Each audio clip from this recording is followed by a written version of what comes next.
ভারতের কলকাতায় আস্তানা গেড়েছে পতিত আওয়ামী লীগের নেতাকর্মীরা, আর সেখান থেকেই দেশ বিরোধী নানা কর্মকাণ্ডের ছক এঁটেছেন পরাজিত আওয়ামী লীগ অপশক্তি।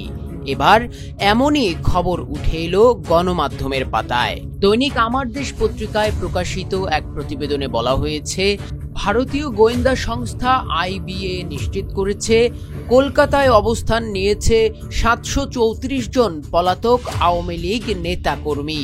তাদের নাম, ঠিকানা, পাসপোর্ট ও টেলিফোন নম্বর সবই একটি গোপন ডাটাবেজে সংরক্ষিত রয়েছে।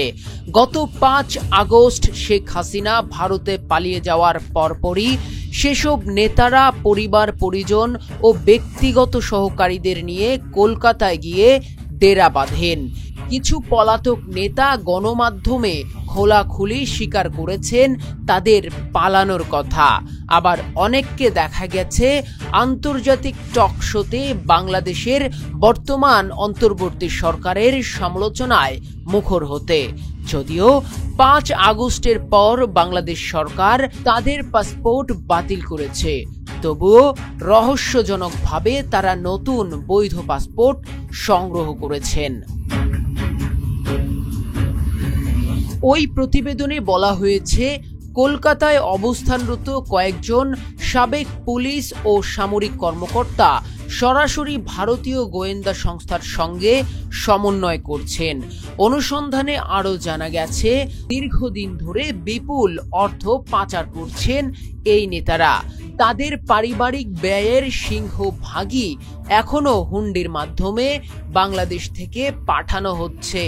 ভারতে অবস্থানরতদের মধ্যে আওয়ামী লীগের সভাপতি ও সাবেক প্রধানমন্ত্রী শেখ হাসিনা বর্তমানে দিল্লির 11 রাজাজি মার্গে নিরাপদে বাংলায় অবস্থান করছেন, আর বাকি আওয়ামী নেতারা ছড়িয়ে আছেন কলকাতার বিভিন্ন অভিজাত এলাকায়।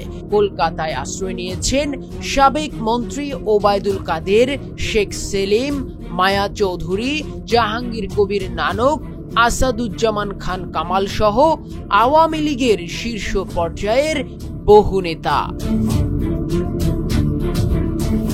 আইবির ডাটাবেজ অনুযায়ী ওবায়দুল কাদের স্ত্রীকে নিয়ে থাকছেন কলকাতার নিউ টাউনে। তার হাতে আছে নতুন বাংলাদেশি পাসপোর্ট, সাথে ভারতীয় মোবাইল নাম্বারও ব্যবহার করছেন। একইভাবে শেখ সেলিম, মোফাজ্জল হোসেন চৌধুরী মায়া, জাহাঙ্গীর কবির নানক, আসাদুজ্জামান খান কামাল, মাহবুব উল আলম হানিফ সহ অসংখ্য নেতা ও তাদের পরিবার কলকাতায় নতুন বসতি গড়েছে। এর বাইরেও সেখানে আশ্রয় নিয়েছে অসংখ্য কেন্দ্রীয় নেতা, সংসদ সদস্য, আওয়ামী লীগের জেলা ও উপজেলা পর্যায়ের দায়িত্বশীলরা, সহযোগী সংগঠনের নেতৃবৃন্দ, এমনকি জেলা ও উপজেলা পরিষদের চেয়ারম্যান থেকে শুরু করে একাধিক পৌরসভার মেয়রও। ভারতের মাটিতে আওয়ামী আস্তানা এখন প্রকাশ্যে। তবে প্রশ্ন থেকেই যাচ্ছে, বাতিল পাসপোর্টে কিভাবে মিলছে বৈধতা, আর কারা এর পেছনে সহযোগী? News desk report.